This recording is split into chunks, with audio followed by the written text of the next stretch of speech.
కూడి వచ్చిన మీ అందరికీ మన ప్రభువును ప్రియరక్షకుడైన యేసుక్రీస్తు నామములో నా ప్రత్యేక వందనాలు తెలియజేస్తున్నాను.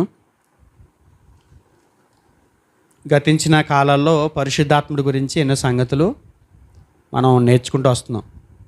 మధ్య మధ్యలో ఒక్కొక్క వారం పరిశుద్ధాత్ముడి గురించి ఆ క్రమాన్ని మనం ఆపుతూ మధ్యలో ఒక ప్రత్యేకమైనటువంటి అంశాన్ని తీసుకుంటూ మనం ఆ సంగతులు ధ్యానిస్తున్నాం. దాంట్లో ఆ క్రమంలోనే భాగంగా పరిశుద్ధాత్ముడి గురించి ఈరోజు చెప్పటం మాని మరొక అంశాన్ని మీతో చెప్పే ప్రయత్నం చేస్తున్నాను. చాలా జాగ్రత్తగా దేవుని వాక్యాన్ని వినడానికి ప్రయత్నం చేయండి. ప్రతి ఒక్కరికి ఇది అవసరం. ప్రతి ఒక్కరు కూడా ఈ అంశాన్ని విని జాగ్రత్తగా పాటించాలి అనే ఒక ఉద్దేశంతో దేవుడు నాకు ఇచ్చిన ప్రేరేపణ బట్టి మీతో మాట్లాడడానికి ప్రయత్నం చేస్తాను. దేవుని వాక్యాన్ని వినడానికి మన ఇక్కడ కూడి వచ్చున్నాం కాబట్టి వేరే వేరే వ్యాపకాలు కాకుండా లోక సంబంధమైనటువంటి ఆలోచనలతో ఈ దేవుని సన్నిధిలో కూర్చోక కేవలం వాక్యం మీద దృష్టి పెట్టి దేవుడు ఏం మాట్లాడుతున్నాడో మీరు ఆలోచిస్తూ వినాలని ప్రేమపూర్వకంగా మరొకసారి మీకు ఆహ్వానాన్ని పలుకుతూ ఉన్నాను. దేవుని వాక్యంలోకి వెళ్దాం. రోమీయులకు రాసిన పత్రిక, అపోస్తలుడైన పౌలు రోమీయులకు రాసిన పత్రిక 13వ అధ్యాయము 7వ వచనం 8వ వచనం నేను చదువుతాను, జాగ్రత్తగా చూడండి. 7వ వచనం 8వ వచనం. ఇందుకే కదా మీరు పన్ను కూడా చెల్లించుచున్నారు. కాబట్టి ఎవనికి పన్నో వానికి పన్నును, ఎవనికి సుంకమో వానికి సుంకమును చెల్లించుడి.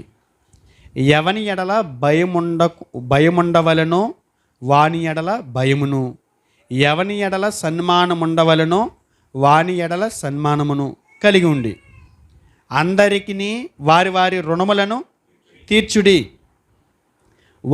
ఒకనొకడు ప్రేమించుట విషయంలో తప్ప మరేమియు ఎవనికి అచ్చి ఉండవద్దు. జాగ్రత్తగా పౌలు గారు 7-8 వచనాల్లో మాట్లాడుతున్నటువంటి సంగతిని మనం ఆలోచిస్తే ఈ రెండు వచనాలను బట్టి మనం తీసుకోవాల్సినటువంటి అంశం ఏంటంటే ఎవనికి అచ్చి ఉండవద్దు. ఈ సందేశం 13వ అధ్యాయంలో పౌలు గారు పరిశుద్ధాత్మ ప్రేరేపణతో చెప్తున్న సంగతి ఏంటంటే ప్రభు వచ్చే వరకు చేయాల్సినటువంటి పనుల గురించి మాట్లాడుతూ ఎవనికి అచ్చి ఉండొద్దు అంటున్నాడు. ఎవనికి అచ్చి ఉండొద్దు. అచ్చి అంటే తెలుసు కదా మనకి, రుణపడి లేకపోతే అప్పు, అంతేనా?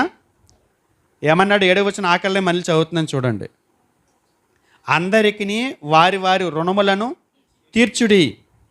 8వ వచనం మొదటి లైన్, ఒకరినొకడు ప్రేమించుట విషయంలో తప్ప మరేమియు ఎవనికి అచ్చి ఉండవద్దు. ఈరోజు మనం ధ్యానించబోతున్నటువంటి ధ్యానాంశం ఏంటంటే ఎవనికి అచ్చి ఉండవద్దు అంటే అప్పు ఉండొద్దు. పెద్దలు సామెత చెప్పేవారు, రే మనం చనిపోయేసరికి లోక సామెత, మనం చనిపోయేటప్పటికి రుణశాసం ఉండకూడదు, శత్రుశాసం ఉండకూడదు. అంటే మనం చచ్చిపోయేటప్పటికి ఏముండకూడదంట? రుణశాసం. అంటే ఎవడికి అప్పు లేకుండా చచ్చిపోవాలి. ఈ భూమి మీద మనం బ్రతుకుండగా ఒకవేళ ఎవరైనా శత్రువులు ఉంటే కనుక అలాంటి వారిని కూడా మిత్రులుగా మార్చుకుని మనం చచ్చేసరికి మనం పోయేటప్పటికి శత్రువులు అనేవారు ఎవరు లేకుండా చేసుకోవాలి కదా. పెద్దల సామెతే కదా ఇది.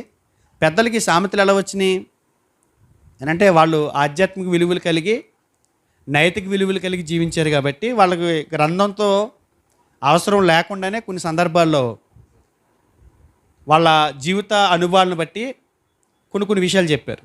మనం చచ్చేటప్పటికి ఎవడికి అప్పు ఉండకూడదు, మనం చచ్చేటప్పటికి ఎవడు మనకి శత్రువు ఉండకూడదు అనేది.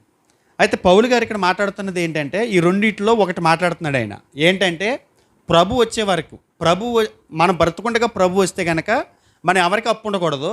ఒకవేళ ప్రభు రాక ఆలస్యమై మనం చనిపోవటం అనేది ముందు జరిగితే కనుక మనం చచ్చేలోపు ఎవరికి అప్పు ఉండకూడదంట. అయితే ఈ అప్పు లేదంటే ఈ అచ్చి లేకపోతే ఈ రుణం ఏంటి అనేది ఆలోచించాలి. ఏంటి రుణం? ఏంటి అప్పులు? చాలామంది అనుకుంటారు ఎవరికి అప్పు ఉండొద్దంటే ఒకవేళ డబ్బు విషయంలోనే అయితే కనుక ఇక్కడ ఉన్న వారు అందరికల్లా నేనే ధన్యుణ్ణి. ఎందుకంటే ఎవరికి 5 పైసలు ఇవ్వాల్సిన అవసరం లేదు. ఎవడు నాకు 5 పైసలు ఇవ్వాల్సిన పరిస్థితి కూడా లేదు. నేను ఎవరి దగ్గర అప్పు చేయలేదు, నేను ఎవరికి అప్పు ఇవ్వలేదు. ఈ రకంగా ఆలోచిస్తే నేను నెమ్మది పొందిన వాడే గుండెల మీద చేసుకుని గొప్పగా బతకొచ్చు. కానీ పౌలు గారు మాట్లాడుతున్నటువంటి ఈ అప్పు ధనానికి సంబంధించింది కాదు. ధన విషయంలో మనం అప్పు ఉండకూడదు అని చెప్తున్నటువంటి సంగతి కాదు. నేను పలానా వాడికి అప్పు ఉండిపోయాను, అప్పులోనే అతను చనిపోయాడు, నేను అప్పు తీర్చలేదు, దేవుని వాక్యం చూస్తేనేమో ఎవరికి అప్పు ఉండొద్దంది కాబట్టి నేను అతనికి అప్పు ఉండిపోయాను అని ఒకవేళ భయపడితే కనుక ఇది దానికి సంబంధించింది కాదు. ఏంటి రుణం, ఏంటి అప్పు? జాగ్రత్తగా ఆలోచించేద్దాం. ఏంటి రుణం, ఏంటి ఈ అప్పులు? మనం అప్పు ఉండకూడదంట. చచ్చేటప్పటికి ఏముండకూడదు?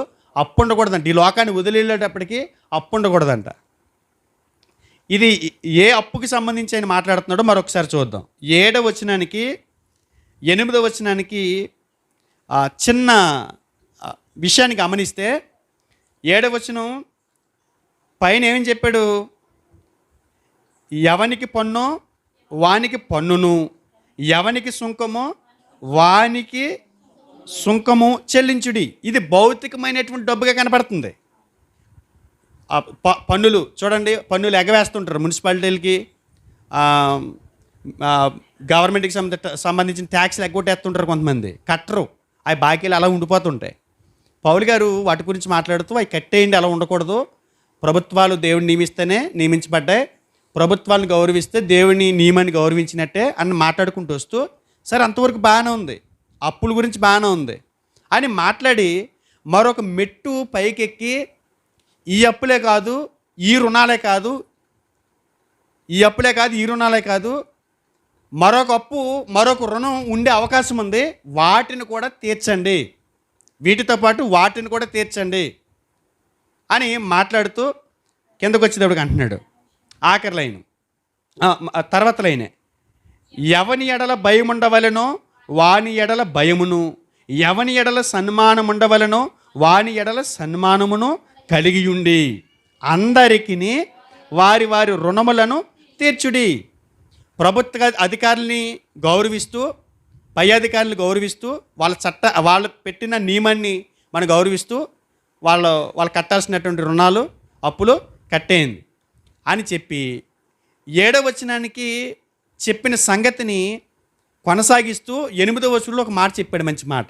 ఏంటంటే, ఒకరినొకడు ప్రేమించే విషయంలో తప్ప మరి ఏమీ ఎవనికి అచ్చి ఉండవద్దు. అప్పు అనేది ధనానికి సంబంధించిందే కాదు. అప్పు అనేది మనం చేయాల్సినటువంటి పనుల విషయంలో కూడా అప్పు ఉండటం అనే విషయాన్ని చెప్తున్నాడు ఇక్కడ. అర్థమవుతుందా? ఏంటి అప్పు చూద్దాం. అసలు బైబిల్ ప్రకారంగా పౌలు గారు ఈ వచనంలో 8వ వచనంలో మాట్లాడుతున్నటువంటి రుణము ఏంటంటే, భౌతికంగా డబ్బులు అప్పులు పట్టడం కాదు, దైవికంగా ఆధ్యాత్మికంగా దేవుడు ఏదైతే మనకి నియమం ఇచ్చాడో, లోకపరమైనటువంటి ప్రభుత్వాలు నియమం ఇచ్చినాయి, పలానా దానికి ఈ పన్ను కట్టాలని. అలాగే దేవుడు కూడా మనకి నియమాలు పెట్టాడు.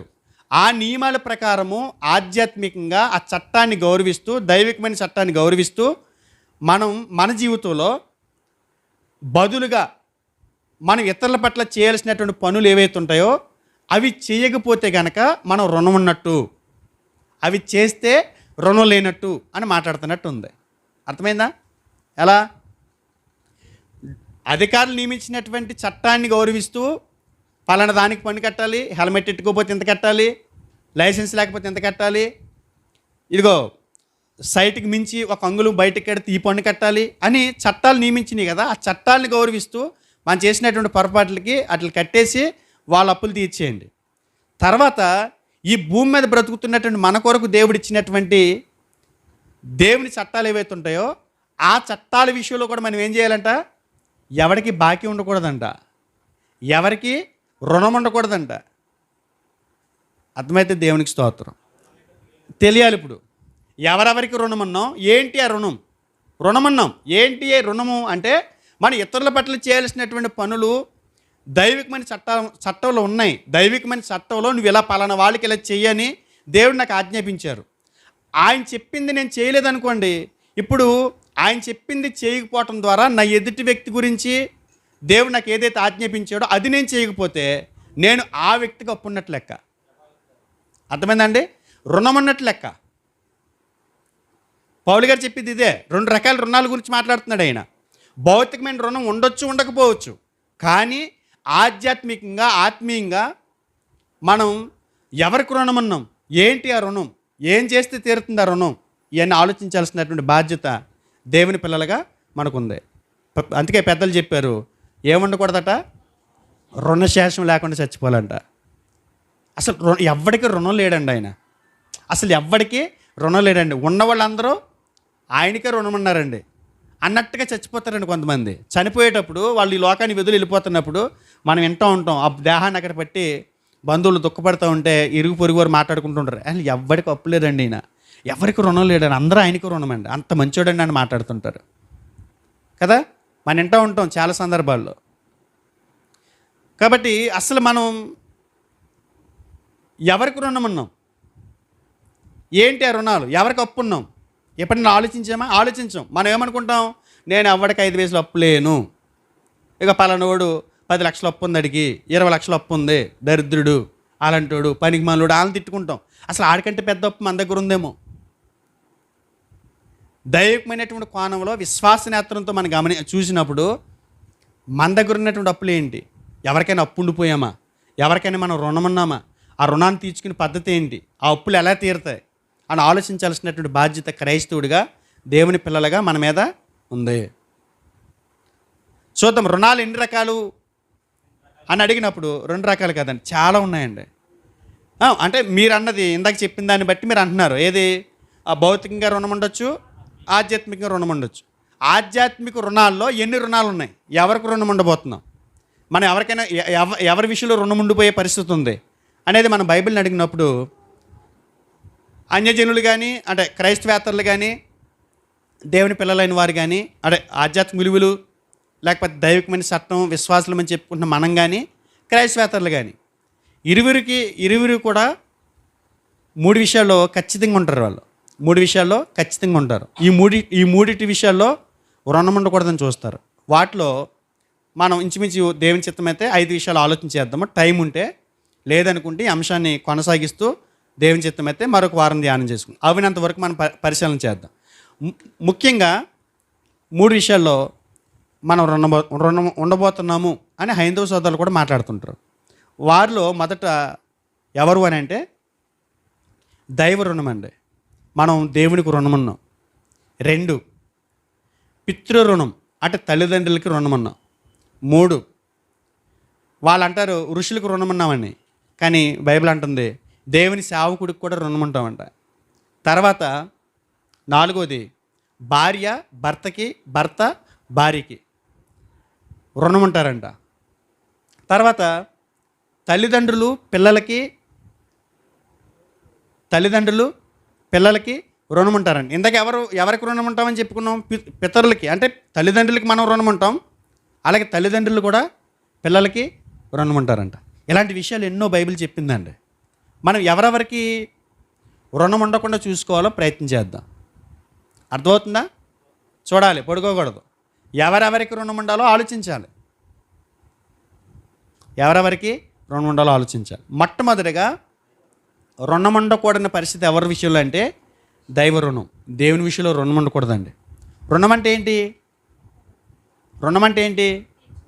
అదే నేను చేయవలసిన ఆ వ్యక్తి విషయంలో మనం చేయవలసినటువంటి పనులు చేయకపోతే మనం అప్పున్నట్టు. బాకీ అంటే ఏంటి? ఆయన మనకిచ్చింది తిరిగి ఇవ్వకపోవటం బాకీ, అంతేనండి. అలాగే ఆ రకంగా మీరు ఆలోచించండి.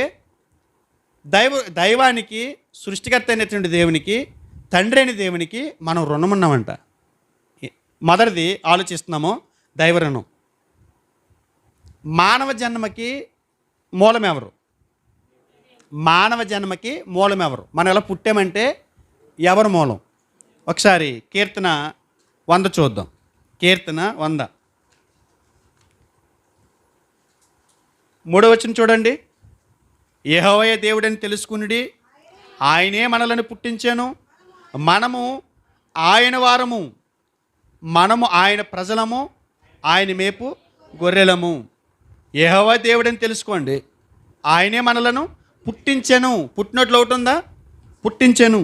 మనలను మనమే సృజించుకొనలేదు. మనల్ని మనం తయారు చేసుకుంటూ వచ్చిన వాళ్ళం కాదు. మనల్ని మనం డిజైన్ చేసుకుంటే మనం ఈ లోకంలోనికి వచ్చిన వాళ్ళం కాదు. ఎవరు చేశారండి మనల్ని? ఎవరు చేశారంట? ఆయనే మనల్ని పుట్టించాడట. మనం ఆయన వారము. అంటే ఆయన మనల్ని కన్నాడు, ఆయన మనల్ని సృజించాడు, పుట్టించాడు. ఈ కళ్ళు, ముక్కు, నోరు, చెవి, అవయవాలన్నీ ఆయన ఇచ్చినవే.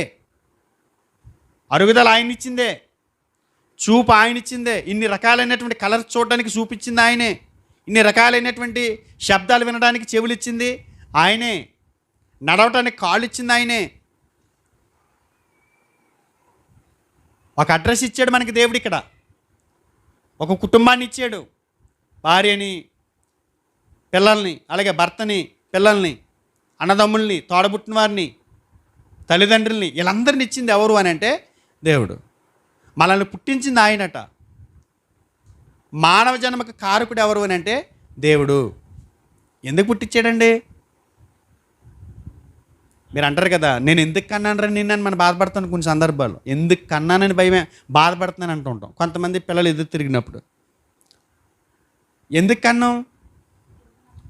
తిరిగి మనల్ని ఉద్ధరిస్తాడని, తిరిగి మనల్ని ప్రయోజకుడై మనకి సహాయకరంగా ఉంటాడు, మనల్ని నెమ్మదిలో ఉంచుతాడని లోకపరంగా.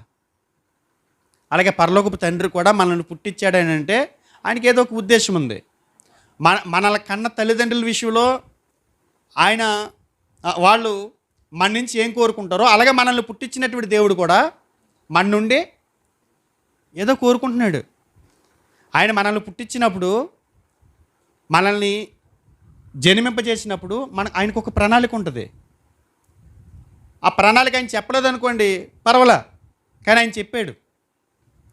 మనల్ని ఎందుకు పుట్టించాడో చెప్పాడు ఆయన. చెప్పినప్పుడు మనం అది చేయలేదనుకోండి, ఎవరికి రుణం ఉన్నట్టు? దేవునికి రుణం ఉన్నట్టు అండి. దేవునికి రుణం ఉన్నట్టు. ఏం చెప్పాడు ఆయన? మనల్ని ఎందుకు పుట్టించాడు? ఎఫెసీయులకు రాసిన పత్రిక 1వ అధ్యాయము 4 నుంచి చూద్దాం. ఎట్లనగా తన ప్రియుని యందు తాను ఉచితంగా మనకు అనుగ్రహించిన తన కృపామహిమకు కీర్తి కలుగునట్లు, తన ప్రియుని యందు తాను ఉచితంగా మనకు అనుగ్రహించిన తన కృపామహిమకు కీర్తి కలుగునట్లు తన చిత్త ప్రకారమైన దయా సంకల్పం చొప్పున యేసుక్రీస్తు ద్వారా తనకు కుమారులుగా స్వీకరించుటకై మనల్ని ముందుగా తన కోసము నిర్ణయించుకుని, మనము తన ఎదుట పరిశుద్ధులము నిర్దోషులమై ఉండవలనని జగత్తు పునాది వేయబడక మునిపే ప్రేమ చేత ఆయన క్రీస్తుల మనలను ఏర్పరచుకొనెను. 2 విషయాలు కోరుకుంటున్నాడు ఆయన. ఒకటి ఏంటంటే తన కృపామహిమకు కీర్తిని తీసుకురావాలంట. అంటే పిల్లల నుంచి తల్లిదండ్రులు ఏం కోరుకుంటారండి? మాకు గొప్ప కీర్తిని తీసుకురావాలి మా పిల్లలని కోరుకుంటారు. అలాగే సృష్టికర్త అయిన దేవుడు ఈ భూమి మీద మనల్ని ఎందుకు పుట్టించాడో చెప్పాడు ఆయన. జగత్తు పునాది వేయబడక మునిపే ఆయనకు ఒక సంకల్పం ఉందంట, ఒక మ్యాప్ వేసుకున్నాడట, ఒక ప్రణాళిక రచించుకున్నాడంట ఆయన. ఏంటి ఆ ప్రణాళిక అంటే ఆయన పిల్లలు ఆయనకి ఏం తీసుకురావాలట? కీర్తి తీసుకురావాలంట. ఆ కీర్తి తీసుకురావటం కోసం ఆయన ఏం చేశాడంట? తన కోసరము అన్నాడా? తన కోసరము నిర్ణయించుకుని, అంటే మనల్ని ఎవరి కోసం నిర్ణయించుకుని భూమి మీద పుట్టించాడు? ఆయన కోసం నిర్ణయించుకుని ఆయనకి మనం కీర్తిని తీసుకురావాలని ఈ భూమి మీద పుట్టించాడంట. మిమ్మల్ని అడుగుతున్నాను, మనల్ని మనం ప్రశ్నించుకుందాం. ఏనాడైనా మనల్ని పుట్టించిన దేవునికి కీర్తి తీసుకొచ్చే పనులు మనం చేసామా? అంటే మనం ఏమున్నట్టు? అపకీర్తి తీసుకొస్తున్నాం. పాత నిబంధనలో నా ప్రజలని చెప్పుకుని ఇజ్రాయేల్ ప్రజలు ఎవరైతే ఉన్నారో వారు ఏం చేశారంటే దేవునికి తిరుగుబాటు కాదండి, అన్యజనుల మధ్య దేవుణ్ణి అవమానపరిచారట. ఇది అలా పట్టుకుని ఒకసారి రోమాపత్రికలకు వెళ్దాం.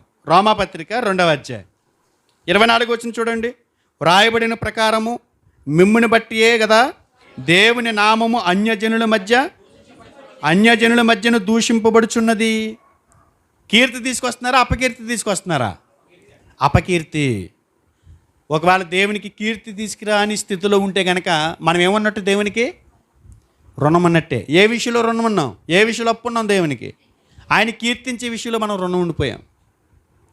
అన్యజనుల మధ్య ఆయన కీర్తించే విషయంలో రుణం ఉండిపోయాం. ఇప్పటికీ నేను దేవుడిని నమ్ముకుని 30 ఏళ్ళు అయిందని చెప్పి ప్రగల్భాలు పలుకుతారు సంఘాల్లో. కొత్తగా వచ్చిన విశ్వాసుల దగ్గర బిల్డప్ ఇస్తూ ఉంటారు. మేము అన్నాళ్ళు అయిందనుకుంటున్నా ప్రభుని నమ్ముకుని, అప్పుడు అసలు ఎలా ఉండదు అనుకుంటున్నా అని చెప్తారు కబుర్లు. ఒక్కనాడు దేవుని మహింపరుస్తున్నామా, దేవునికి కీర్తి తీసుకొస్తున్నామా అని ఆలోచించే పరిస్థితి ఒక్కడి దగ్గర లేదండి. దేవుడు మమ్మల్ని పుట్టించాడని ఎరిగిన ప్రతి వ్యక్తి కూడా దేవునికి ఏం చేయాలి? కీర్తించాలి. ఆ కీర్తించే స్థితిలో లేకపోతే కనుక ఆయన తన కోసము మనల్ని నిర్ణయించుకున్నాడు. జగత్తు పునాది వేయకబడక మునికే ఆయన సంకల్పంలో మనం ఎలా ఉండాలని కోరుకున్నాడు. కనుక సంఘంలోకి చేర్చబడ్డాం. ఆ సంగతిని మనం గుర్తించకపోతే కనుక మనం ఎవరికి రుణమన్నట్టు? దేవునికి రుణమన్నట్టు. ఆలోచిస్తున్నారా? ఆయన మనల్ని ఎందుకు పుట్టించాడు? ఆయనకి కీర్తిని తీసుకురావటానికి, ఆయన్ని మహింపరచడానికి. ఎలా మహింపరచగలం? ఎలా కీర్తి తీసుకురాగలం? ఆ కీర్తి ఎలా వస్తుంది? పరిశుద్ధులమును నిర్దోషులమై ఉన్నప్పుడు కీర్తి వస్తుందంట. అక్కడికే చెప్పాడు. తన ప్రియనందు తాను ఉచితంగా మనకు అనుగ్రహించిన తన కృపామహిమకు కీర్తి కలిగినట్లు తన చిత్త ప్రకారమైన దయా సంకల్పం చెప్పిన యేసుక్రీస్తు ద్వారా తనకు కుమారులుగా స్వీకరించడానికి మనల్ని ముందుగా తన కోసం నిర్ణయించుకుని మనము తన ఎదుట పరిశుద్ధులుగా నిర్దోషులై ఉండాలి. పరిశుద్ధులు నిర్దోషులుగా ఎప్పుడైతే మనం బ్రతుకుతామో ఆయన మహిమకు మనం ఏం తీసుకొచ్చినట్టు? కీర్తి తీసుకొచ్చినట్టు. పరిశుద్ధత మర్చిపోయి, నిర్దోషత్వాన్ని మర్చిపోయి ఈ లోకమంది ఇష్టానుసారంగా బ్రతికితే కనుక ఏమన్నట్టు? దేవునికి రుణమన్నట్టు. రుణమన్నాం దేవునికి మనం. ఆయన ఇన్ని పెట్టుకున్నాడు, ఇన్ని ఆలోచిస్తున్నాడు అన్న సంగతి మనం ఆలోచించట్లా. కానీ అక్కడ మాత్రం మనది ఏం పెరిగిపోతుంది? బాకీ పెరిగిపోతుంది, రుణం పెరిగిపోతుంది. ఎవరికి అప్పు ఉండొద్దని దేవుని వాక్యం చెబుతుంది. ఈ విషయంలో మనం దేవునికి చాలా రుణం ఉండిపోయాం, చాలా అప్పు ఉండిపోయామండి. మనం మాట్లాడుతుంటాం, బాబు వచ్చినప్పుడల్లా చంపేస్తున్నారండి. కొంతమంది అంటుంటారు, తెలివిగా మాట్లాడుతుంటారు. తినేస్తాడు, పెట్టింది తినేస్తాడు, అమ్మమ్మడి తినేస్తాడు. వద్దని అండవు, పెట్టింది తినేసి అయ్యో ఎంత రుణం ఉండిపోతున్నామండి బాబా, ఎంత రుణం ఉండిపోయి అన్ని ఏక రుణమే అంటాడు. వద్దని అండవు, పని తినేస్తున్నావు, పెట్టింది తినేస్తున్నావు. మరి ఏదైనా ఒక రోజు వచ్చి మా ఇంట్లో కూడా ఆతిథ్యం చేయండి, మా ఇంట్లో కూడా తినండి మీ కుటుంబం వచ్చి అని అడగడు. అయ్య బాబు చంపేస్తున్నారండి, ఇలా తీసుకుని అమ్మమ్మడి తినేస్తాడు. ఎంత రుణం ఉండిపోతున్నాం అంటాడు. మరి రుణం తీర్చుకోవా? పొద్దున్న లేచింది మొదలుకుని సాయంత్రం పండుకునేంత వరకు 30 ఏళ్ళు అయితే 30 ఏళ్ళు, 40 అయితే 40 ఏళ్ళు, 50 అయితే 50 ఏళ్ళు, ఎన్ని సంవత్సరాల నుంచి మనం తింటున్నామో, తాగుతున్నామో, తిరుగుతున్నామో ఆయన నీడలో, ఆయన భిక్షతో మనం బ్రతుకుతున్నాం. ఏనాడైనా రుణం తీర్చుకునే ప్రయత్నం చేసామా? ఏనాడైనా బాకీ ఎలా తీరుతుందో ఆలోచించామా? నేను రుణం ఉండకూడదు అని ఎప్పుడైనా మనం నిర్ణయానికి వచ్చామా?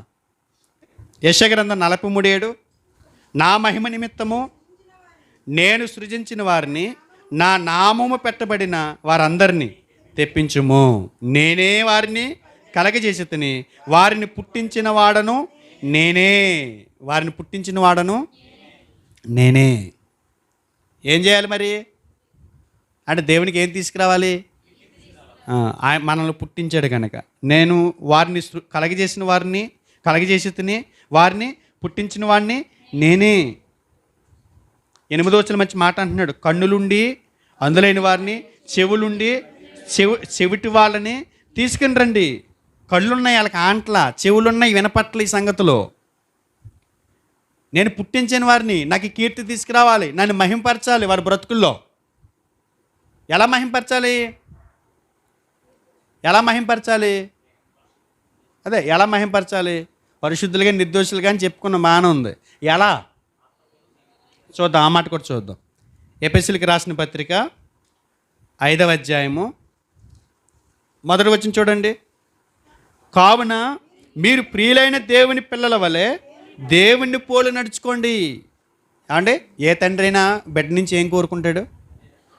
నిజంగా మనం తింటున్నట్టుగా మన పిల్లలు తింటున్నారు అనుకోండి, మనకున్న మూతి, మనకున్న ముక్కు పిల్లలకు ఉన్నాయి అనుకోండి, మురిసిపోతాం. అవునా కదా? నిజం చెప్పండి.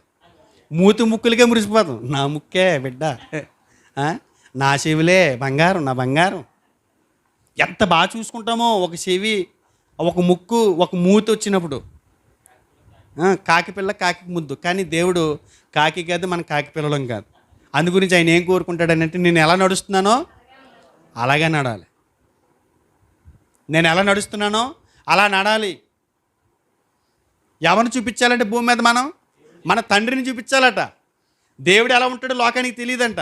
ఆయన అదృశ్యుడంట. ఆయన అదృశ్య లక్షణాలు మన జీవితాల్లో మనం ఆయన గుణ లక్షణాలు ఈ భూమి మీద మనం చూపించగలిగినప్పుడు దేవుడు అంటే ఎలా ఉంటాడా, ఆయన పిల్లలు ఎలా ఉంటారా? ఈ విషయంలో కూడా మనం ఏమున్నాం? దేవుని పిల్లలా నడుస్తున్నామా? దెయ్యం పిల్లల్లో నడుస్తున్నామా? దెయ్యం లక్షణాలు ఏంటి? వాడు అబద్ధకుడు, అబద్ధమునకు జనకుడు. వాడు ఆది నుండి అబద్ధం ఆడుతున్నాడు, మోసం చేస్తున్నాడు.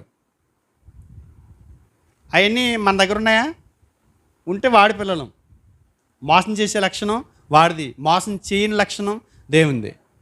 దేవుని పిల్లలు ఎలా నడుస్తారు భూమి మీద? ఆయన పోలు నడుస్తారంట. దేవుడు ఇలా ఉంటాడా అని. అసలు మనం చూస్తే దేవుని దగ్గరికి వచ్చి కూడా పారిపోతాడు. చిచ్చి దేవుడి పిల్లలలో, దేవుని ప్రజలలో అంటారు. ఏ విషయంలో కీర్తి తీసుకురావాలి? నడవాలి. మన తండ్రి ఎలా ఉన్నాడో మనం చూపించాలంటే మన నడక ద్వారానే తెలుస్తుందంట. నడక ద్వారానే తెలుస్తుందంట. సేమ్ వాళ్ళ అమ్మలా నడుతుందండి ఈ అబ్బాయి. సేమ్ వాళ్ళ డాడీలాగా అన్నం తింటుంది ముద్ద నోట్లో పెట్టుకునేటప్పుడు. ఈ అమ్మ నాన్న తీసుకుని అనిపించుకునే కంటే ఆయన చూపించి ఆయన కీర్తి తీసుకొస్తే మనం రుణం ఉండవు ఆయనకి. రోమాపత్రిక 12వ అధ్యాయము 1వ వచనం, కాబట్టి నా సహోదరులారా, పరిశుద్ధమును దేవునికి అనుకూలమైన సజీవయాగంగా మీ శరీరములను ఆయనకు సమర్పించుకొనుడని దేవుని వాత్సల్యమును బట్టి మిమ్మల్ని బతిమాలుకుంటున్నాను. ఇట్టి సేవ మీకు యుక్తమైనది. పరిశుద్ధమును దేవునికి అనుకూలమైన సజీవయాగంగా. దేవునికి ఏంటి అనుకూలం? దేవునికి ఏది ఇష్టం?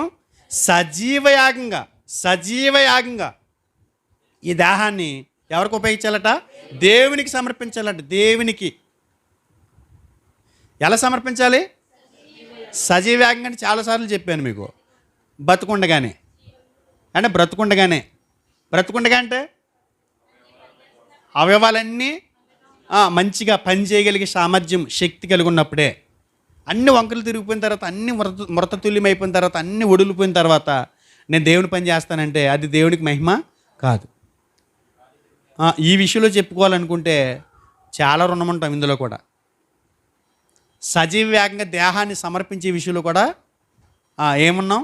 దేవునికి రుణం ఉన్నాం. దేవుని పిల్లలుగా ఆయనకు రుణం ఉండటానికి గల ప్రధానమైన కారణం ఏంటంటే, ఆయనకి మహిమని తీసుకొచ్చే విషయంలో కానీ, కీర్తిని తీసుకొచ్చే విషయంలో కానీ, పరిశుద్ధంగా నిర్దోషంగా బ్రతికే విషయంలో కానీ, తర్వాత సజీవయాగంగా మన దేహాన్ని, ఈ దేహంలో ఉన్నటువంటి అవయవాల్ని నీతి సాధనాలుగా వాడకపోవటం కానీ ఏవైతే ఉన్నాయో అవన్నిటి విషయంలో మనం దేవునికి ఏమున్నాం? అప్పున్నాం, రుణపడిపోయాం. బాకీ ఉన్నాం. బాకీ లేదనుకోవద్దండి. నేను ఎవడికి 5 పైసలు బాకీ లేదు, ఎవడాడు అంటుంటారు. అనరా? రూపాయి బాకీ లేని ఎవడాడు నేను బాకీ అన్నాను. దేవుడు అంటున్నాడు, ఇప్పుడు చెప్పు, ఇప్పుడు ఆ మాట అనగలవా? ఏ మాట? నేను ఎవడికి 5 పైసలు అప్పు లేని అనగలవా? 5 పైసలు కాదు, లెక్క పెట్టాలంటే ఎంతో రుణం ఉన్నావు ఇప్పుడు ఆయనకి. ఈ రుణం తీర్చుకోవడానికే ఒక జీవితకాలం సరిపోదు. అలాంటిది సగం జీవితం పోయింది. ఉన్న సగ జీవితంలో ఇప్పుడు తెలిసింది. ఇప్పుడు ఏం చేయాలి? కొంతమంది చేసేస్తారు అప్పులు, వ్యర్థమైన వాటికి చేసేస్తారు. బిడ్డ ఆరోగ్యం బాగోలేదనో, లేకపోతే ఈ ఒక మంచి ఇల్లు కట్టుకుందామనో చేసిన అప్పులు కాదు ఇవి. జోదాలాడి చేసిన అప్పులకి, ఆ అప్పులు తెచ్చడానికి రోజుకి 1000 కట్టాల్సింది 500 సంపాదిస్తున్నాడు. ఆ 1000 కట్టాలి కదా. ఆ 1000 కోసం మొత్తం అన్ని మాని వెళ్ళి తెచ్చుకుంటున్నాడు. చూసారా? అలా తీర్చుకునే రుణం కాదు ఇది. రోజుకి 1500 కట్టాలండి. అప్పు అయిపోయాడు. అప్పులు తీర్చడానికి 1500 కట్టాలండి. ఎందుకు చేసావు ఈ అప్పు? ఎందుకు చేసావు? ఓకే, ఇప్పుడు నువ్వు 1500 కట్టాలి. ప్రార్థనలకు మానేసి కూడా వెళ్తావు నువ్వు. దేనికోసం? అప్పు తీర్చడానికి. మరి ఇప్పుడు సగం సమయం అయిపోయింది, 30 ఏళ్ళు 40 ఏళ్ళు సగం సమయం అయిపోయింది. మరి ఈ అప్పు తీర్చడానికి ఏం చేయాలి? ప్రార్థనలు మానేయాలా? ఈ అప్పు తీర్చడానికి ఏం చేయాలి? ఆదివారం ఒక్కసారి కాదు దేవుని దగ్గరికి రావటం, శుక్రవారం రావాలి, మంగళవారం రావాలి, సువార్తలకు వెళ్ళిపోవాలి. మరి అప్పు తీరదండి. నువ్వు ఇంట్లో కూర్చుంటే అప్పు తీరదు. అప్పు చేసేసావు పనికిమాలిన వాటి కోసం. ఇప్పుడు నిజమైన వాటి కోసం నువ్వేం చేయాలి? మరి పనికిమాలిన వాటి కోసమే రాత్రనక పగలనక కష్టపడిపోతున్నావు. మరి దైవికమైనటువంటి విషయాలు చాలా రుణం ఉన్నాం. మరి ఈ విషయాలు ఏం చేద్దాం? ఇప్పటికే సగం అయిపోయింది జీవితం. మరి ఏం చేద్దాం? రెట్టింపు పని చేయాలి, అప్పుడు కానీ రుణం తీరదు. అది అలా ఉండిపోద్ది అంతే.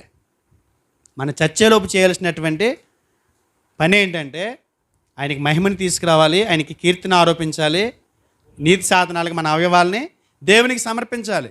అప్పుడు మాత్రమే మన అప్పు తీరుతుంది. అప్పు తీరే మార్గం ఇదే. అర్థమైతే దేవునికి స్తోత్రం. అర్థం కాకపోతే మళ్ళీ అనండి. ఎవరికి రుణం ఉన్నామండి మనం? చాలా పనులు చేశాడు. మనల్ని కొత్తగా జన్మింపజేసింది కూడా సత్క్రియలు చేయటానికేనంట. కనుక ఆయన మనల్ని పుట్టించినటువంటి ఈ జన్మకి కారణమైనటువంటి దేవుణ్ణి మనం ఎంతో రుణం ఉన్నాం. ఆ రుణం తీర్చుకోవాల్సినటువంటి భాగ్యం కూడా దేవుడు మనకిచ్చారు, ఆ మార్గాలు ఇచ్చారు. కానీ మనం అవన్నీ మర్చిపోయి మా ఇంటికి వస్తే ఏం తెస్తావు, మీ ఇంటికి వస్తే ఏం పెడతావు అన్న సిద్ధాంతం ఉంటుంది చూసారా? అలాగే ఎంతసేపు దేవుడు నాకేమి ఇచ్చాడు, దేవుడు నాకేమివ్వబోతున్నాడు, దేవుడు నాకేమి చేయబోతున్నాడు, ఇలాంటి ఆలోచనలతో మనం ఉండిపోయి మన దేవునికి ఏం చేయాలి? మన దేవునికి చేయాల్సింది ఏమీ లేదా? బోల్డ్ అంత ఉందండి. అసలు మనం పుట్టించిందే పని చేయడానికి, మనల్ని పుట్టించిందే దేవుని మహిమపరచడానికి. యేసుప్రభువు ఏమన్నాడు ఈ భూమి మీద గెత్సేమనే తోటలో ప్రార్థన చేస్తూ? చేయుటకు నీవు నాకు ఇచ్చిన పనులు నేను సంపూర్తి చేశాను. యోహాను సువార్త 17:4 అంటాడు. చేయటానికి నీవు నాకు ఇచ్చిన పనులు ఏం చేశాను? నెరవేర్చాను, చేసేసాను. నువ్వు నాకు ఈ 33.5 సంవత్సరాలు బతికాను నేను. ఈ 33.5 సంవత్సరాలకి నువ్వు ఏదైతే నన్ను చేయాలని కోరుకున్నావో అన్నీ చేసేసాను అని దేవుని దగ్గర ప్రార్థించాడండి ఆయన. అసలు మనం ఇక్కడున్న వారిలో చాలామంది యేసుక్రీస్తు వారు చిన్నోడై ఉంటాడు, వయసుని బట్టి లెక్క పెట్టుకుంటే, కాదండి? కానీ ఇప్పటికైనా ప్రార్థన మనం చేయగలిగామా? దేవుని దగ్గర అనగలిగామా? ఎందుకంటాం? మన సొంత పనుల్లోనే మనం బిజీ. మొదటి రుణం ఎవరికంటే దైవ రుణం. ఈ రుణం తీర్చుకోవాలండి మనం. ఇంకొక రుణం ఏంటంటే ఆత్మీయంగా మనకి జన్మనిచ్చినటువంటి తండ్రి, పరలోకపు తండ్రి ఎలా ఉన్నాడో భూమి మీద కూడా జన్మనిచ్చినటువంటి తల్లిదండ్రులు ఉన్నారండి మనకి. భూమి మీద కూడా మనకి జన్మనిచ్చిన తల్లిదండ్రులు ఉన్నారు. మనకి చక్కటి దేహాన్ని ఇచ్చారు వాళ్ళు.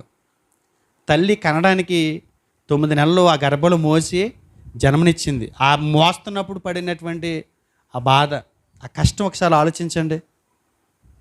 అంటే ఆ తల్లి గర్భవతిగా ఉన్నప్పుడు తండ్రి తీసుకుంటున్నటువంటి సంరక్షణ ఏదైతే ఉంటుందో దాన్ని ఆలోచించండి. ఒక బిడ్డని కనడానికి తల్లిదండ్రులు పడుతున్నటువంటి ఆ శ్రమ ఒకసారి గుర్తించండి. ఆ రకంగా మనం ఆలోచిస్తే భౌతికంగా ఈ భూమి మీద మన దేహాలకు తల్లిదండ్రులకు ఉన్న వారికి మనం రుణపడి ఉన్నాం. చాలామంది అండి తల్లిదండ్రుల విషయంలో చాలా చులకన భావంతో ఉన్నారు. ఒకసారి తల్లిదండ్రులుగా ఆలోచించండి. ఇప్పుడు నేనున్నాను, ఒక తండ్రిగా ఉన్నాను, నాకు పిల్లలు ఉన్నారు. ఒక తండ్రిగా ఆ పిల్లల విషయంలో నేను తీసుకున్నటువంటి కేర్, వాళ్ళకి ఏదైనా వచ్చినప్పుడు పడుతున్న బాధ ఇవన్నీ అర్థమవుతుంటే నా తల్లిదండ్రులు కూడా అప్పుడు అలా బాధపడ్డారనిపిస్తుంది, వాళ్ళ తల్లిదండ్రులు అలా బాధపడ్డారనిపిస్తుంది. కష్టం లేకుండా మనం ఎదిగిపోలా, వాళ్ళ కష్టం లేకుండా, వాళ్ళ శ్రమ లేకుండా మనం ఈ స్థాయికి రాలా. పరలోకపు తండ్రి సంకల్పం ప్రకారం మన మీద ఆయన ప్రణాళిక ప్రకారం ఆయన సహాయం ఎంత ఉందో భూమి మీద మనం ఎదగటానికి కూడా మన తల్లిదండ్రుల సహాయం ఉంది. అంటే మన తల్లిదండ్రులు లేకుండా పెరిగిపోయామా? చాలామంది అంటుంటారు చూడండి, బాధపడినప్పుడు మా సహాయం లేకుండా ఎదిగిపోయావు మరి అన్నప్పుడు ఇలా అంటారు, మొక్కలు ఎలా పెరిగితే నీళ్ళు పోస్తాయి, మాకు నీళ్ళు పోసి పెంచావా అని అడుగుతారు వీళ్ళు, తెలివైన వాళ్ళు. నిజంగా ఏ ఒట్టు కింద చెట్టు నొక్కితే ఇక్కడ పుట్టినప్పుడు ఈ దరిద్రుడు పుట్టాడని ఇక్కడ దాకా రాం కదా. ఒకవేళ అలాంటి ప్రమాదం వస్తే, అలాంటి కష్టం వచ్చినప్పుడు తల్లిదండ్రులు లగ్గలాడిపోయి హాస్పిటల్ తిప్పి, హాస్పిటల్ దగ్గర ఆ మెట్ల దగ్గర కూర్చుని రాత్రనక ఆ డాక్టర్ గురించి దాకా ఎదురు చూసినటువంటి పరిస్థితులు మనం చూస్తున్నాం మన జీవితంలో మన పిల్లల విషయంలో. అలాగే అలా కష్టపడితేనే మనం ఈ స్థాయికి వచ్చాం. అంటే ఆ రకంగా మనం చూస్తే ఒకడు మంచినీళ్ళు ఇచ్చినోడిని దేవుళ్ళు అంటాడు రా అంటాం. మరి జన్మనిచ్చిన తల్లిదండ్రులు దేవుళ్ళు అంటోళ్ళు కాదా? చాలామంది చులకన భావంతో చూస్తున్నారండి. వాళ్ళు చెడ్డోళ్ళ మంచోళ్ళ మనం బేరీజ్ వేయటానికి ఆ అర్హత మన దగ్గర లేదు. వాళ్ళు చెడ్డోళ్ళు, మాకు అన్యాయం చేస్తున్నారు అని చెప్పడానికి, ఒకవేళ అలా అనిపించినా ఆ మాట అనటానికి మనకు అర్హత లేదు. కారణం ఏంటంటే దేవుడు మనకిచ్చిన ఆజ్ఞ, మన తల్లిదండ్రుల్ని మనం సన్మానించాలి. ఈ భూమి మీదకి నేను నాకు మహిమ తీసుకురావడానికి ఈ లోకానికి పంపించాను. ఆ లోకానికి మిమ్మల్ని పంపించడానికి నేను వారిద్దరిని వాడుకున్నాను. ఆ విషయంలో కూడా మీరు నాకు రుణమున్నట్టే భూమి మీద జన్మనిచ్చిన తల్లిదండ్రులు కూడా ఏమన్నారు? రుణమున్నారు. రుణపడి ఉన్నాం, చాలా రుణమున్నాం వాళ్ళకి. కానీ మనం పట్టించుకోమండి. చాలా హేళన చేస్తుంటారండి. కొంతమంది అయితే తల్లిదండ్రులు కొట్టేస్తారండి. తల్లిదండ్రులు కొట్టి వాళ్ళు ఉన్నారు. మొన్న రీసెంట్గా చూసాం, ఒక వృద్ధాప్య ముందున్న తల్లిని కోడలు కొడుతుంటే కొడుకు కెమెరా తీస్తున్నాడు వీడియో. అది వెళ్ళిపోయింది మొత్తం. రాష్ట్రంలో ఉన్న పోలీసులందరూ వెళ్ళిపోయారు. ఇంచుమించు 150 మంది పోలీసులు ఉన్నారు అక్కడ. ఎస్పీలు, డిఎస్పీలు అందరూ వెళ్ళిపోయారు. ఆ వీడియో వెళ్ళిపోయింది, చక్కర్లు కొట్టేసింది. మొత్తం తీసుకెళ్ళి లోనకి తీసుకెళ్ళి కుమ్మేశారు పట్టుకుని. ఎలా కొడుతుంది అనుకుంటున్నారు? ఏదైనా పెద్ద బిందిచ్చి కొట్టామనుకోండి, కొట్టినప్పుడు సొట్టపడుతుంది. ఎందుకంటే ఖాళీ ఎక్కువ కాబట్టి సొట్టపడుతుంది. ఇంత వస్తువు పడింది అనుకోండి, టక్కుమని సొట్టపడుతుంది, ఇంత సొట్టడుద్ది. అదే చిన్న వస్తువు పడింది అనుకోండి, గమ్మున సొట్టపడదు. ఎందుకంటే అది స్ట్రాంగ్గా ఉంటుంది. అలాంటి చిన్న తెపాల సొట్టపడిపోయిందండి ఆమెను కొడితే. అది ఎంత గట్టి కొడితే సొట్టపడింది అంటారు? మొన్న ఒక కుర్రోడు మన గ్రూప్ ఛానల్లో పెట్టాను, మన చర్చ్ గ్రూపులో పెట్టాను. ఇలా కొడుతున్నాడు చూసారా? కరెక్ట్కి వెళ్ళి కూడా అంటాడు, జిమ్ చేస్తాడంటాడు.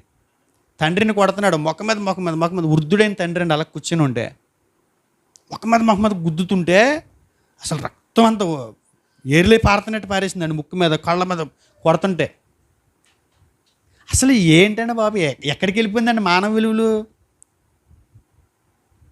ఎవరైనా ఒక ముసలోడు రోడ్డు అంటే పోయి ముసలోడు పడిపోతే ఎంత జాలి పడతాం?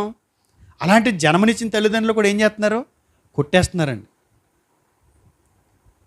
ఒకసారి చూడండి, సామెతల గ్రంథం 20 అధ్యాయము 20 వచనం. సామెతల గ్రంథము 20 అధ్యాయము 20 వచనం. తన తండ్రినైనను తల్లినైనను దూషించువాని దీపము కారు చీకట్లో ఆరిపోవును. కారు చీకట్లో ఆరిపోవును. దూషించకూడదంటండి. ఇది ఎవరిచ్చిన ఆజ్ఞ? ఏమంటున్నాడండి ఆయన? దూషించొద్దు. అంటే మామూలుగానే కరెంటు తీసేస్తూ ఇప్పుడు ఉండలేం పగలు. అంటే పగల కరెంటు తీసేస్తే ఉండగలమా? చీకట్లో కరెంటు తీసేస్తే పగల కరెంటు తీసేస్తేనే తడుకునే రకాలు మనం. అలాంటిది చీకట్లో తీసేస్తే గడపను తంతోమో మంచం కోణు తంతోమో తెలియదు. అలాగే కారు చీకట్లో తీసేస్తే మన బతికేయండి. ఆయన ఏమంటాడంటే, పరిస్థితులు నీకు అందనప్పుడు, పరిస్థితులన్నీ మూసుకుపోయినప్పుడు నీ దీపం ఆరిపేస్తాను. నీ పరిస్థితి ఎలా ఉంటుంది? తల్లిదండ్రులు దూషించావా, నీ బ్రతికింతే, దారులన్నీ మూసుకుపోతాయి. చాలా వల్గర్గా మాట్లాడుతుంటారు కొంతమంది. తండ్రిని గౌరవించరు. ఓయ్ ఇలాగా, ఎరా నిన్నే, ఎరా అని కూడా ఒకడు, బాబు అని కూడా ఒకడు. ఎవరినండి? తండ్రిని. ఏమే అని కూడా ఒకడు. ఎవరిని వాడాలా పదం? ఎవరిని వాడే పదం అది? తల్లిని వాడే పదమా? బూతులు, వల్గర్ లాంగ్వేజ్ తోటి ఒకవేళ వాళ్ళ బాధ కలిగించినా, వాళ్ళకి మనకు అన్యాయం చేశారు అని మీకు అనిపించినా, దేవుడు వారిని ఆ లెక్క అడుగుతాడు. ఎందుకంటే వాళ్ళు కూడా పిల్లలకు రుణం ఉన్న విషయంలో వాళ్ళు లెక్క చెప్పుకుంటారు. కానీ మనం మాత్రం మన తల్లిదండ్రులకి ఏమన్నాం? రుణం ఉన్నాం. ఏ విషయంలో రుణం ఉన్నామంటే, మనం తప్పడడుగులు వేస్తాం చూసారా? అప్పుడు నడిపించింది ఎవరు? వాళ్ళే. మనం తప్పటడుగులు వేసినప్పుడు చేయి పెట్టి నడిపించిన ఆ చేతులే ఇప్పుడు వృద్ధాప్య మందు అడుగులు వేయటానికి కూడా కష్టంగా ఉంటాయి చూసారా, అప్పుడు మన చేయి పట్టుకుందాం చూస్తాయి. చిన్నప్పుడు మన చెయ్యి అయి పట్టుకున్నాయి, ఇప్పుడు మన చెయ్యి అయి పట్టుకుందాం చూస్తాయి. అప్పుడు ఏం చేయాలి? మనం పట్టుకోవాలండి. ఈ విషయంలో మనం రుణమున్నామండి, మనం రుణమున్నాం ఈ విషయంలో. అసలు వాళ్ళు తిన్నారు, అసలు దేవుని వాక్యం స్పష్టంగా మాట్లాడుతూ ఉంది. అసలు మనం ఈ విషయంలో చాలా రుణం ఉండిపోయాం, ఎంత బాకీ ఉన్నామో. 23 అధ్యాయం చూడండి, అందులో 23 అధ్యాయము 22వ వచనం. నిన్ను కనిన నీ తండ్రి ఉపదేశం అంగీకరించుము, నీ తల్లి ముదిమియందు ఆమెను నిర్లక్ష్యము చేయకుము. అంటే ఆమె ముదిమియందు ఏం చేయొద్దు అంటే, ఒక విషయం అడుగుతున్నాను మిమ్మల్ని, మీకు గుర్తున్నాయో లేవో చిన్ననాటి జ్ఞాపకాలు? ఎవరికైనా గుర్తున్నాయమ్మా? చిన్ననాటి జ్ఞాపకాలు అని గుర్తున్నాయా?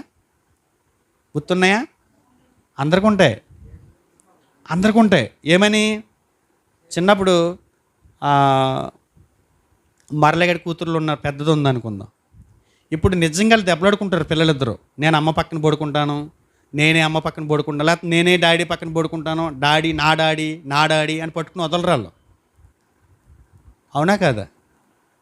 ఆ పిల్లలు ఎదిగిపోయిన తర్వాత డాడీ నువ్వు చూసుకో, అమ్మని నేను చూసుకుంటాను. అబ్బబ్బ లేదు, డాడీ నువ్వు చూసుకో, అమ్మని నేను చూసుకుంటాను.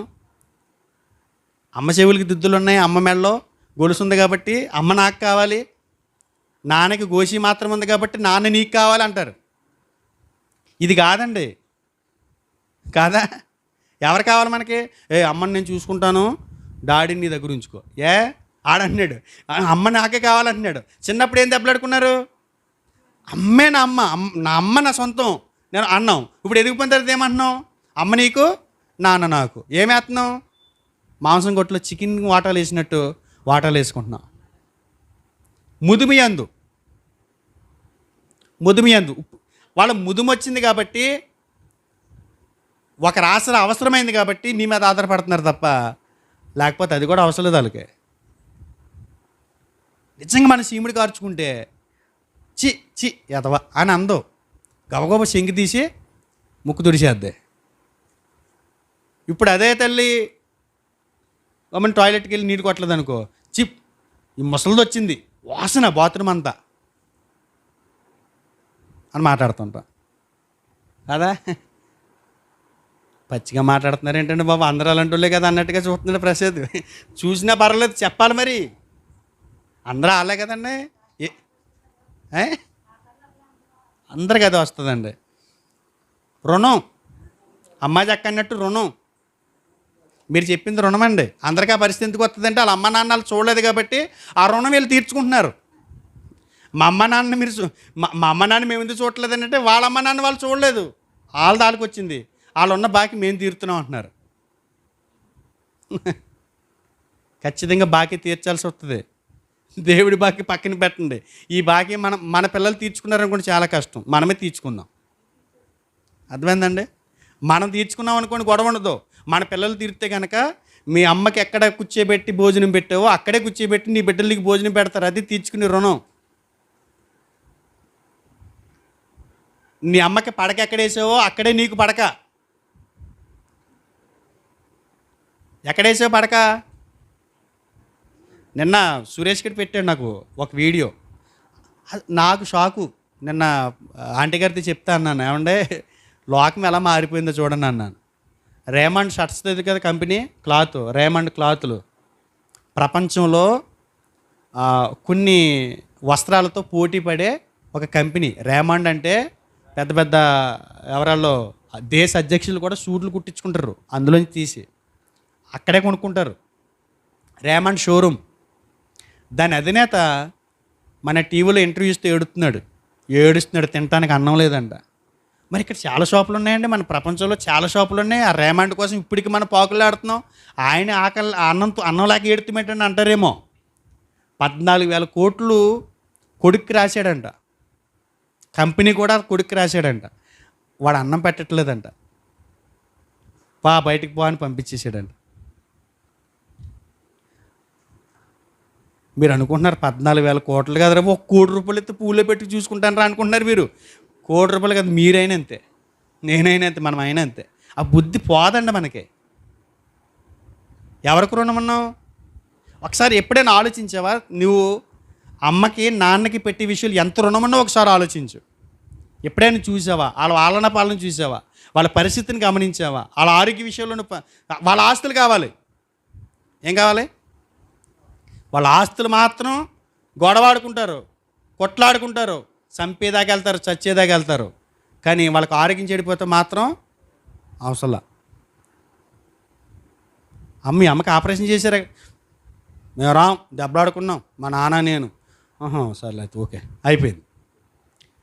ఆరోగ్యం బాగుపడింది, ఇంటికి వచ్చింది. అమ్మా అంటే చిన్నగా చిన్న డ్రింక్ కట్టుకుని వస్తాడు. అమ్మా అంటాడు. ఏంటి అర్థం అవ్వలేదు. హాస్పిటల్లో చూపించిన ప్రేమ ఇక్కడ చూపిస్తున్నాడంటే వీళ్ళకి అర్థమే ఆడదు. అమ్మ అంటే ఏంటి? అమ్మ అనే పదం వాడి దృష్టిలో 5-6 లక్షలు ఉంటుంది. అర్థమైందా? 5-6 లక్షలకు గండే ఎత్తానికి వచ్చాడు. అమ్మ మనుషులండి. లోకమంతా అలాగ ఉంది. తల్లిదండ్రులని నిజంగానండి చాలా చిరాకు వచ్చేద్దండి తల్లిదండ్రుల విషయంలో. ముసలోళ్ళు అయిపోయిన తర్వాత నిజంగా అదే చిరాకు మనం పుట్టినప్పుడు వాళ్ళకి తెచ్చాం. ఒకసారి కంపారిజన్ చేసుకోండి. ఒళ్ళో 2కి వెళ్ళిపోయాం, ఒళ్ళో 1కి వెళ్ళిపోయాం, చచ్చిలా తయారయ్యాం. అర్ధరాత్రి మంచి నిద్ర కోమలోకి వెళ్ళిపోయిన టైంలో బేరమని ఏడ్చాం. అప్పుడు లేచిన తల్లి ముక్కు తుడిసింది, బాతునికి అడిగింది. నిజంగా ఆ రోజే ఇప్పుడు నీ వృద్ధాప్యంలో ఉన్న తల్లిదండ్రుల పట్ల నీకు వచ్చిన చిరాకు చంపేయాలి, ఎలాంటి వాళ్ళు చస్తే బాగుండి అనుకున్నావు చూసావా? అదే మాట ఆ రోజు అనుకుని ఉంటే ఈరోజు ఈ మాట అనే ఈ ఆలోచన చేసి నువ్వు ఉండవు, మనం ఉండం. అలా అనుకుని ఉన్నారంటారా? అనుకుంటారా?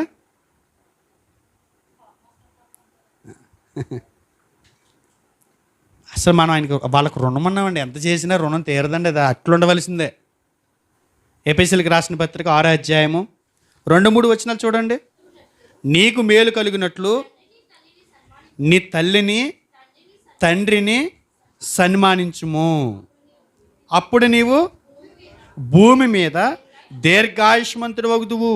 ఇది వాగ్దానముతో కూడిన ఆజ్ఞలలో మొదటిది. నీకు ఏం కలగాలి? మేలు కలగాలి. నీకు మేలు కలగాలి. నువ్వు భూమి మీద దీర్ఘాయుష్మంతుడు అవ్వాలి. ఈ రెండు నీకు కావాలంటే నువ్వేం చేయాలి? నీ తండ్రిని తల్లిని సన్మానించాలంట. మన ఆయుష్ని మన క్యాలెండర్లో ఒక్కొక్క పేజీ చింపుకుంటున్నది ఎవరో తెలుసా? మనమే. మన ఆయుష్ తగ్గిపోవడానికి కారణం ఎవరు? మనమే. ఎందుకని తల్లిదండ్రులు సన్మానించలేదనుకోండి, ఒక్కొక్క రోజు ఒక్కొక్క క్యాలెండర్ ఏం చేస్తున్నాం మనం? మన ఆయుష్ని మనమే తగ్గించు. దీర్ఘాయుష్మంతుడు అవ్వాలంటే ఏం చేయాలి? తల్లిదండ్రులు సన్మానించాలి. దీర్ఘాయుష్మంతులు అవ్వాలంటే తల్లిదండ్రుల్ని సన్మానించాలి.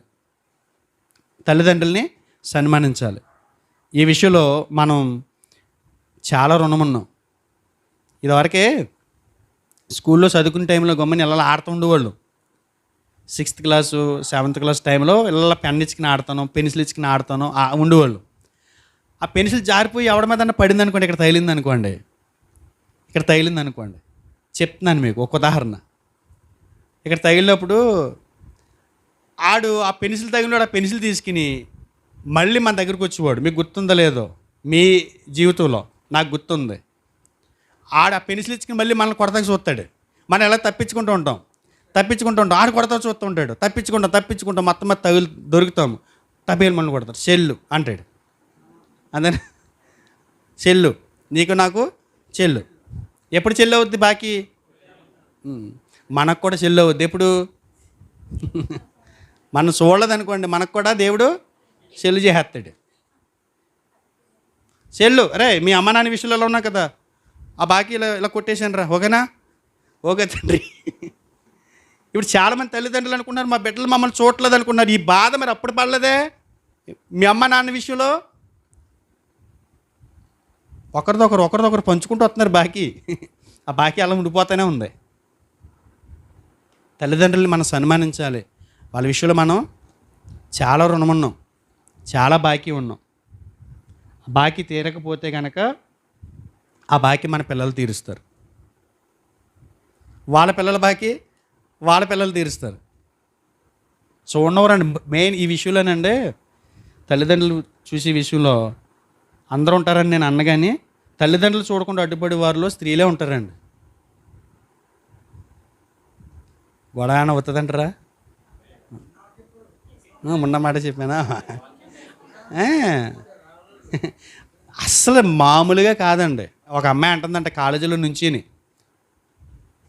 తల్లిదండ్రులు చూసుకునే బాధ్యత మాకిచ్చుంటే మన భారతదేశంలో వృద్ధాశ్రమాలు లేకుండా చేద్దామందంట. అంటే తల్లిదండ్రుల్ని కొడుకులు సరిగ్గా చూడలేదని ఆ అమ్మాయి ఉద్దేశం. ఆ పక్కన కూర్చున్న కుర్రోడికి చాలా కోపం వచ్చేసిందంట. తక్కువని వాళ్ళు వేసి, ఆడపిల్లలే అత్త మామల్ని అమ్మ నాన్నలు చూసుకుంటే ప్రపంచంలో వృద్ధాశ్రమాలు ఉండవని. అంటే ఏంటి అర్థం? మా దగ్గర ఉన్నది మీరే కదంటే అని. మా దగ్గర ఉండి మా అమ్మ నాన్న తరిమేది మీరే కదా, మీ అత్త మామలే కదా మా అమ్మ నాన్నలో లేరండి. అసలు ఈ బాబోయ్, నోటితో చెప్పరు కానీ కళ్ళతో చెప్తారు అనేది. అడిగా ఓకే ఓకే మా అమ్మకి కూరే అంటున్నాను తోకమట్టి అంటాడు. అక్కడికి అక్కడ పెట్టాడు. తిప్పేసుకుంటారు, అలా తిప్పేసుకుంటారు, హ్యాండిల్ చేస్తుంటారు. రేపు నీ కొడుక్కి భార్య వస్తుంది. అప్పుడు నీ కొడుకు స్టీరింగ్ కూడా అతను నీ కోడల చేతులకు వెళ్ళిపోతుంది. అప్పుడు తెలుస్తుంది నీకు బాధ. వాళ్ళు తిప్పుతారు, బెల్లం అయిపోయిందే అంటావు. మరి ఇప్పుడు నువ్వు బెల్లం కాదా నీ భర్తకి? అంటే వాడికి బెల్లం అయిపోయింది. మరి నీ భర్తకి నువ్వు బెల్లమే కదా.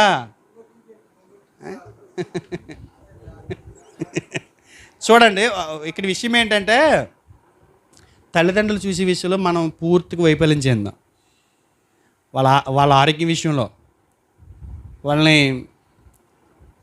వృద్ధాప్య ముందు చూడటం విషయంలో, అన్ని విషయాల్లో మీకు దీనికి పాయింట్లు చెప్పాల్సిన పనేమి లేదు. నేనేమంటానంటే, ఈ విషయంలో రుణం ఉన్నాం కాబట్టి ఆ రుణం మన పిల్లలు తీర్చుకోకుండా మనమే తీర్చుకుందాం. వాళ్ళని చూద్దాం, ఫోన్ చేసి మాట్లాడదాం. నిజంగా పంచభక్ష పరమాన్నాలు పట్టుకొచ్చి పెట్టండి వాళ్ళ ముందు. వాళ్ళు ఏం తినరు చెప్పండి. నువ్వు మటన్ పట్టుకొచ్చి పెట్టేది తింటారండి వాళ్ళు. అమ్మ వద్దురా, ఈ పళ్ళు అవుతున్నాయి, ఈ దవళ్ళు అవుతుంది అంటారు. మరి ఏం కావాలి వాళ్ళకి? ప్రేమ ఆప్యాయతలు. మనవరాలను పంపించి, మనమను పంపించి తాతగా చెప్పి మాట్లాడరా అన్నారు. చాలండి, సోలం పాతిక అవుద్ది వాళ్ళకి. అసలు వాళ్ళకి కోట్లు ఆస్తి ఇచ్చినట్టే పిల్లలు. కాసేపు వాళ్ళతో షేర్ చేసుకోవటం. నాన్నమ్మ రా, మా ఇంటికి రా, కాసేపు ఉండే. ఎలా ఉంటుంది పరిస్థితి? ఆ వాతావరణం చూడండి, ఆరోగ్యకరమైన వాతావరణం అది. అలాంటి వాతావరణం ఒక 40 సంవత్సరాల క్రితమే సమాధి అయిపోయింది మన ప్రాంతాల్లో. ఇద్దరు బిడ్డలు, 2 కొడుకులు ఉన్నారు ఒక తండ్రికి. ఇద్దరికి ఫ్యామిలీలు ఉన్నారు, భార్య 2 పిల్లలు, భార్య 2 పిల్లలు. వాళ్ళిద్దరితో కలిసి ఫోటో దిగిన పాపాన పోలేదు. ఉన్నారా? ఆ ఫోటో ఉందా? గ్రూప్ ఫోటో ఉంటుంది ఇంట్లో, ఎవరింట్లో అయినా చూపించండి. మా అన్నయ్య, మా వదిన, వాళ్ళ పిల్లలు, నేను, నా భార్య, వాళ్ళ పిల్లలు, మా అమ్మ, మా నాన్న, మా అక్క, మా బావగారు. అసలు ఒక్క ఫోటో చూపించండి మేళ్ళలో. ఉండదండి. అబ్బాయి నేను రాను దాంతో ఫోటో. ఎవరితోటి? నేను దాంతో దిగను. ఎన్ని బాధలు పెట్టింది నాకు డెలివరీ అయినప్పుడు. ఎవరు? అత్తగారు. లేదండి, అలాంటి వాళ్ళు లేరా? అసలు అది జ్ఞాపకాలండి బాబు. అసలు మళ్ళీ కావాలంటే రారాల్లో. వదిలేసామా, జారిపోయారా, మళ్ళీ మనం చూడటానికి కూడా దొరకరాళ్ళు. వెళ్ళిపోయిన తర్వాత ఎన్ని బాధలు, ఎంత వేదన పడిపోతామో. అయ్యా వాళ్ళు ఉండుంటే ఇది చేద్దును కదా అని. పోయాక ఎడతారండి. ఎవరికి రుణమన్నాం? తల్లిదండ్రులకి రుణమన్నాం. తల్లిదండ్రుల విషయంలో కొన్ని విషయాలు పిల్లలతో మాట్లాడిన సంగతులు ఉన్నాయి. వాటిని గురించి ఆలోచించాలి. వాళ్ళ పిల్లలుగా మనం చేయాల్సినటువంటి కొన్ని పనులు. సామెతల గ్రంథం 15:20 చూడండి. జ్ఞానము గల కుమారుడు తండ్రిని సంతోషపెట్టును. జ్ఞానం గల కుమారుడు ఏం చేస్తాడంటండి? తండ్రిని సంతోషపెడతాడంట. బుద్ధిహీనుడు తన తల్లిని తిరస్కరిస్తాడంట. మనం తల్లిదండ్రుల విషయంలో పిల్లలుగా మనం చేయాల్సినటువంటి పని ఏంటంటే, తల్లిదండ్రుల మీద తిరుగుబాటు చేయకూడదు. ఏం చేయకూడదు? తిరుగుబాటు చేస్తే నువ్వేమున్నట్టు? అప్పున్నట్టే వాళ్ళకి. తిరుగుబాటు చేయొద్దని దేవుడు చెప్పిన తర్వాత నువ్వు తిరుగుబాటు చేస్తున్నావు అని అంటే నువ్వేమున్నట్టు? అప్పున్నట్టే. ద్వితీయోపదేశకాండం 21వ అధ్యాయము 18 చూడండి. ఒకని కుమారుడు మొండివాడై తిరగబడి తండ్రి మాట కానీ తల్లి మాట కానీ వెనకయుండి వారు అతన్ని శిక్షించిన తర్వాతయును అతడు వారికి విధేయుడు కాకపోయిన ఎడల అతని తల్లిదండ్రులు అతను పట్టుకొని ఊరి గవని యొద్ద కూర్చుండు పెద్దల యొద్దకు అతన్ని తీసుకుని వచ్చి, మా కుమారుడైన వీడు మొండివాడై తిరుగుబడి ఉన్నాడు, మా మాట వెనక తిండిపోతును త్రాగుబోతును ఆయనని ఊరి పెద్దలతో చెప్పవలను. అప్పుడు ఊరి ప్రజలందరూ రాళ్లతో అతన్ని సావగొట్టవలను. అట్లా చెడుతనము మీ మధ్య నుండి పరిహరించదువు. అప్పుడు ఇశ్రాయేలులందరూ విని భయపడుదురు. ఇక్కడ ఏమంటున్నాడు? తల్లిదండ్రుల మీద పిల్లలు తిరుగుబాటు చేయకూడదంట. ధర్మశాస్త్రంలో చెప్పింది ఏంటంటే రాళ్ళతో కొట్టి చంపేయమంటున్నాడు. అలాంటి పాపాన్ని అలా పరిహరించమంటున్నాడు. కానీ ఇప్పుడు రాళ్ళతో కొట్టి చంపే సిద్ధాంతం మంద కాదు, రాళ్ళతో కొట్టి చంపమనే చట్టం మంద కాదు, ఇశ్రాయేలు ప్రజలది. మనం ఎలా చంపాలి? వాక్యంతో చంపాలి. తిరుగుబాటు చేసి గుణాన్ని వదలాలి. తల్లిదండ్రుల విషయంలో వాళ్ళు ఏం చెప్పినా మంచి చెప్తారు. ఎందుకంటే వాళ్ళు చెప్పే మాటలో అనుభవం ఉంటుంది. వారు చెప్పే మాటలో మన మీద ప్రేమ ఉంటుంది. వాళ్ళు చెప్పే మాటలో మన మీద అర్థమవుతుందా? ఏం చేయాలి? తిరుగుబాటు చేయకూడదు. తర్వాత కొలస్సీ పత్రిక 3:20, పిల్లలారా అన్ని విషయములలో మీ తల్లిదండ్రుల మాట వినాలి. మీ తల్లిదండ్రుల మాట వినాలి. అన్ని విషయాల్లోనే అంటండి, ఒక విషయంలోనే కాదు, అన్ని విషయాల్లో. ఒకవేళ వాక్యానుసారంగా లేదనుకోండి మాట్లాడాలి.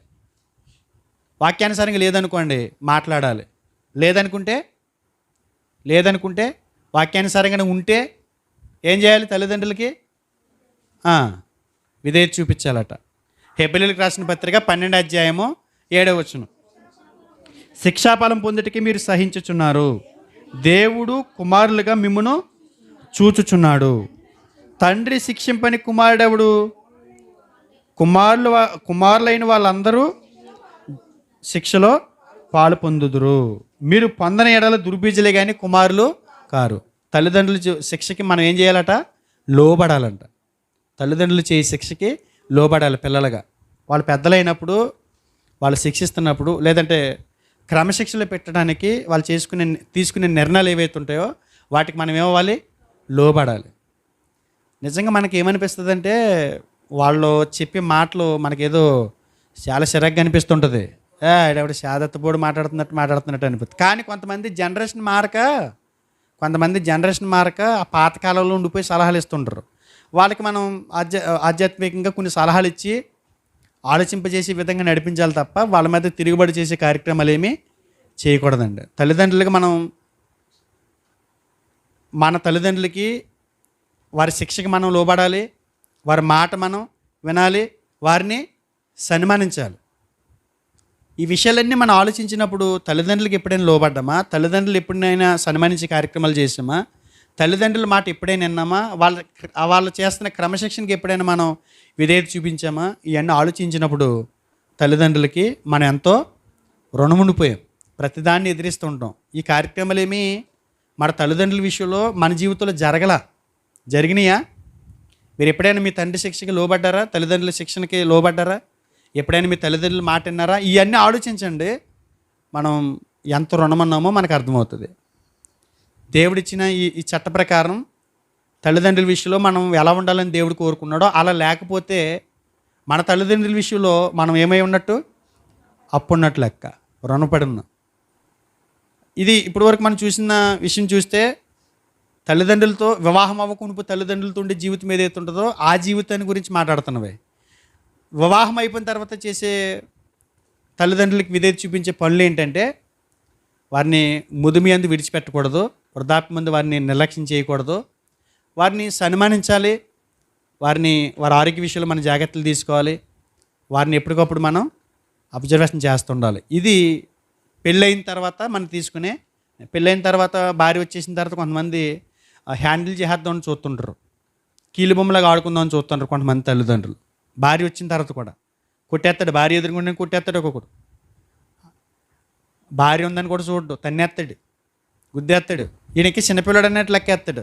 పెళ్ళి అయిపోయింది, ఒక బాధ్యత ఏర్పడింది. బాధ్యత ఏర్పడిన తర్వాత వారికి ఒక కుటుంబం ఏర్పడిన తర్వాత వారి జీవితాన్ని, వారి కుటుంబాన్ని వాళ్ళు నడిపించుకుంటున్న తర్వాత అలాంటి కార్యక్రమాలు చేయకూడదు తల్లిదండ్రులుగా మనం. వాళ్ళు వివాహం ఏర్పడిన తర్వాత కొంతమంది ఏలుబడి చేద్దామని చూస్తుంటారండి, కీలు బొమ్మలాగా ఆడుకుందామని చూస్తుంటారు పిల్లల్ని తల్లిదండ్రులు. అది బైబిల్ అలా బోధించలా. వాళ్ళ పనులు చేసుకుంటారు, మీ పని మీరు చేసుకోండి అంతే. పెళ్ళైన తర్వాత ఆ హక్కులు లేవు. బైబిల్ మళ్ళీ దాన్ని డివైడ్ చేసిందండి.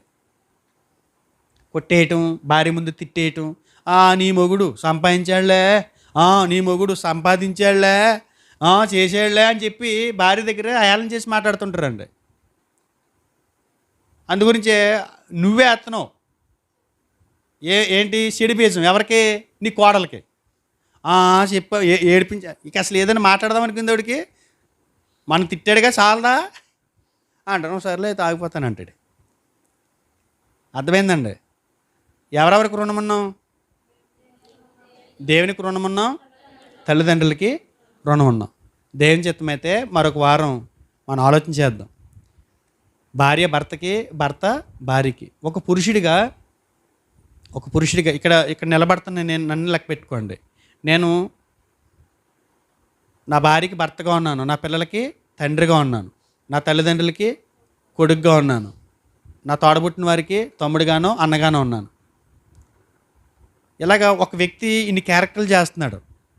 ఒక వ్యక్తి ఇన్ని క్యారెక్టర్లో ఇన్వాల్వ్ అవ్వాల్సి ఉంటుంది. నేను భర్తగానే ఉంటాను అని అన్నామనుకోండి, దెబ్బతింటాం. నేను తండ్రిగానే ఉంటాను, భర్త పాత్ర తీసుకోను అంటే మనం రుణం ఉండిపోతాం. నేను కొడుకుగానే ఉంటాను, కొంతమంది బాధ్యతలు తీసుకోడు. నేను కొడుకుగానే ఉంటాను, నేను పాలు తాగి పిల్లోడిని. పెళ్ళయి పిల్లలు పుట్టిన తర్వాత కూడా తల్లిదండ్రుల మీద ఆధారపడతాం. ఇవన్నీ మారిపోతుంటాయి. కాబట్టి ఒకవేళ ఒక స్త్రీ అనుకుందాం, ఒక స్త్రీ నిలబడింది, ఆమె కోడలుగా ఉంది, కూతురుగా ఉంది, తల్లిగా ఉంది, చెల్లిగా ఉంది, అక్కగా ఉంది, తోడు కోడలుగా ఉంది. వారి విషయాల్లో నువ్వు చేయాల్సినటువంటి పనులు ఏంటి? ఆ పనులు చేయకపోతే నువ్వేమన్నట్టు? రుణమన్నట్టే. ఒక కోడలికి ఎలా ఉండాలో చెప్పాడు దేవుడు బైబిల్లో, ఒక కూతురికి ఎలా ఉండాలో చెప్పాడా, ఒక ఆడపడుచుగా ఎలా ఉండాలో చెప్పాడా, ఒక చెల్లిగా ఎలా ఉండాలో, ఒక అక్కగా ఎలా ఉండాలో చెప్పాడా? చెప్పాడు. అవన్నీ మనం చేయకపోతే కనుక మనం మన జీవితంలో వారి విషయంలో వారికి మనం అప్పున్నట్టే. అర్థమైందండి? ఆ విషయాలు మనం అప్పున్నట్టే లెక్క, రుణం ఉన్నట్టే లెక్క. ఆ విషయాలన్నీ కూడా దేవుని చిత్తం అయితే మనం ఆలోచన చేద్దాం. ఏ విషయాలని చెప్పాను నేను? తల్లిగా, కోడలుగా, భార్యగా, అక్కగా, తోటి కోడలుగా, ఇక ఆడబడుసుగా. ఈ క్యారెక్టర్ హైలైట్ చేయాలండి బాబా. ఆడబడుసు ఆడబడుసు ఏంటి అనుకున్నారు? చిన్న అత్తగారు కాదండి బాబా, రెండో భార్య లెక్కగా, రెండో భర్తేగా. ఓ భర్తైనా ఒక రకంగా క్షమించడం, కానీ ఆడబడుసు క్షమించదండి కొన్ని సందర్భాల్లో. కానీ అందరూ ఆడబడుసులను అంటలేదు సుమే. ఆడబడుసు ఎవరైనా బాధపడద్దు, దేవునికి స్తోత్రం. అర్థమైందా? ఆ విషయాలన్నీ ఆలోచించేద్దాం. దేవుని చిత్తం అయితే దేవుని గ్రంథం మనం చదవాల్సినటువంటి కోణంలో చదివితేనండి ఇలాంటి సైకలాజికల్గా ఒక మనిషిని, ఒక కుటుంబాన్ని కట్టడానికి ఎన్నో అద్భుతమైన సంగతులు బైబిల్లో ఉన్నాయి. భార్య భర్తలు ఎలా ఉండాలి, భార్యని మార్చుకోవాలంటే ఏం చేయాలి, పుస్తకం కొనుక్కుంటున్నాడు వెళ్ళి. భర్త నా మాటకి లోబడాలంటే, భర్త కీలు బొమ్మలాగా నా చేతిలో మారాలంటే ఏం చేయాలి? ఈ పుస్తకం ఎక్కడ దొరికింది? దొరకదు. అది ఇక్కడ తాడిపల్లిగూడెం ఉందండి. ఏంటి? భార్యా బాధితుల సంఘం తాడిపల్లిగూడెం. కొట్టండి యూట్యూబ్లో, గూగుల్లోకి వెళ్ళి కొట్టండి, భార్య బాధితుల సంఘం వచ్చేద్ది. పాపం వాళ్ళ దగ్గరికి వెళ్తే భార్య ఏడిపించినప్పుడు మనం ఎలా రిసీవ్ చేసుకోవాలి, వాళ్ళు ఎలా ఎదిరించండి. ఉన్నాడు ప్రెసిడెంట్, ఉన్నాడు. మొత్తం మీద 250 మంది ఉన్నారంట అక్కడ. ఎవరైనా ఉంటే అక్కడ పోండి. భార్య బాధితుల సంఘం అందరూ లేడీస్కేనా? భర్తలకు ఉన్నారు అక్కడ సపోర్టు. కానీ అక్కడక్కడికి వెళ్ళి ఆశ్రయించడం కంటే దైవగ్రంథాన్ని పరిశీలించి ప్రభా ఇలా ఉంది బైబిల్లో, ఇదిగో నీ సన్నిధిలో నేను ప్రార్థన చేస్తున్నాను, మా కుటుంబాలు ఇది నెరవేరాలి, ఈ చట్టాలు నెరవేరాలి, ఎలా జరిగిద్ది అని ప్రార్థన చేయగలిగితే దేవుడు ఖచ్చితంగా కుటుంబాలని కట్టేవాడే. కట్టడానికి గ్రంథాన్ని మన చేతిలో పెట్టాడు. బైబిల్ చదవండి, అద్భుతమైన సంగతులు ఇందులో రాయబడ్డాయి కాబట్టి వాటి ప్రకారం మనం ముందుకి కొనసాగుతుంది. ఈ రకంగా మనం చూసినప్పుడు ఎవరెవరికి రుణం ఉన్నామో, ఏ విషయంలో రుణం ఉన్నామో మనకు అర్థమైపోద్ది ఆటోమేటిక్గా. నేనేం చెప్పక్కర్లేదు. కుటుంబాల్లోకి వెళ్ళిపోయి మీ ఇంట్లోకి వచ్చేసి నేను యాక్ట్ చేసి చూపించి ఇలా చేసిన ప్రయోజనం లేదు. అది మీరు మనసును పెట్టి ఆలోచిస్తే మీకు అర్థమవుతుంది. ఓకేనా?